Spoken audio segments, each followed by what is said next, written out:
do not neglect. Sa manang do not neglect, ayaw pasagdi. Ha? Kung unsa nang magasa nga inyohang nadawat, whether tongues ba na siya, prophecy ba na siya, or kanang mga manifestation sa infilling sa Ruach HaKodesh, ayaw gina ninyo ihikaw. Ayaw na ninyo kanang santaa. Na ipagawas gina siya.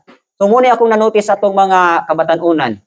Gani ipangutanan ako ni akong mga anak, di ba na baptize naman mo sa Ruach HaKodesh? Ngano man nga dili man mo ka-worship in the spirit. Ngano inyo mangpugnan kay maulaw mo? Ikaulaw ninyo ang balang spirito, ikaulaw ninyo ang atong amahan nga naghatag ng agasa. Nga unta para na nga malig-on mo, para na nga makasabot mo sa mga tinagong butang, para na nga mahinawasan mo, para na nga makapadayon mo, para na nga mutubo ang inyong gugma diha kang Rabo ni Yeshua. So anong inyong mangpugnan? Ha? So pugnan ninyo. So muna yung do not neglect the gift that is inyo. Ayaw yun ninyong pugni. Ayaw po ninyong pakyasa. Ayaw ninyong i-neglect. Kung saan other words sa neglect sa Bisaya?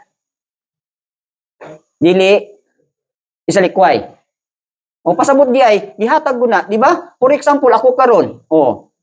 Amigo ta, nya tagaan ta kagasa. Nya sading nadawat nimong gasa imurang gipasagdan. Nya katong gasa kuan kay to, ako gitong gihaguan, ako gyud to kanang gitreasure nga madawat unta nimo malipay ka. Nya here comes karon nga ikaw nakadawat imurang gipasagdan. Unsa kay bation sa naghatag?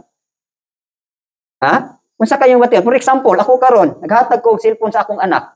Nya katong nga cellphone hinaguang gyud to nako, no? Nakapalit ko adto kay grabe gyud akong paghago aron lang nga malipay ang akong anak kitaganap sa cellphone. Nya here comes karon akong anak paggamit sa cellphone, gipasagdan lang niya kay dili man siya nagpalit, gihatag lang man siya, iya halang gipasagdan, iya halang walay care. Walay pag-atiman. Unsa kay mong bation ikaw nga amahan nga naghatag? Di ba masubo ka? Di ba maglagot ka makiingon sunod di tanag gyud ka palitan, di tanag gyud ka tagaan. Same ra po ang atong amahan. Inana gyapon siya. Naghatag siya gasa sa imuha, pasagdan gali nimo one day, wala na gyud kay madawat niya maayo. So munang ingon diri ni Timothy, ni Paul kang Timothy, do not neglect the gift that is in you. Ang matag usa sa tuwa wala gyud ingon nga wala tay mga gasa.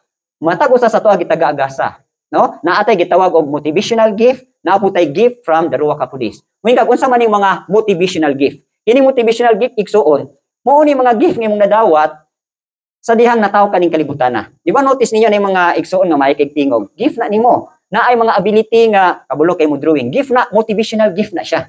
So ayaw yun na siya og kining ineglect. Ayaw na siya isalikway. Gamitan yun na siya. Kaya nga naman, once nga imo nang gigamit, mas dugang pang malipay ang atong amahan nga. Dungagan pa kadaghan.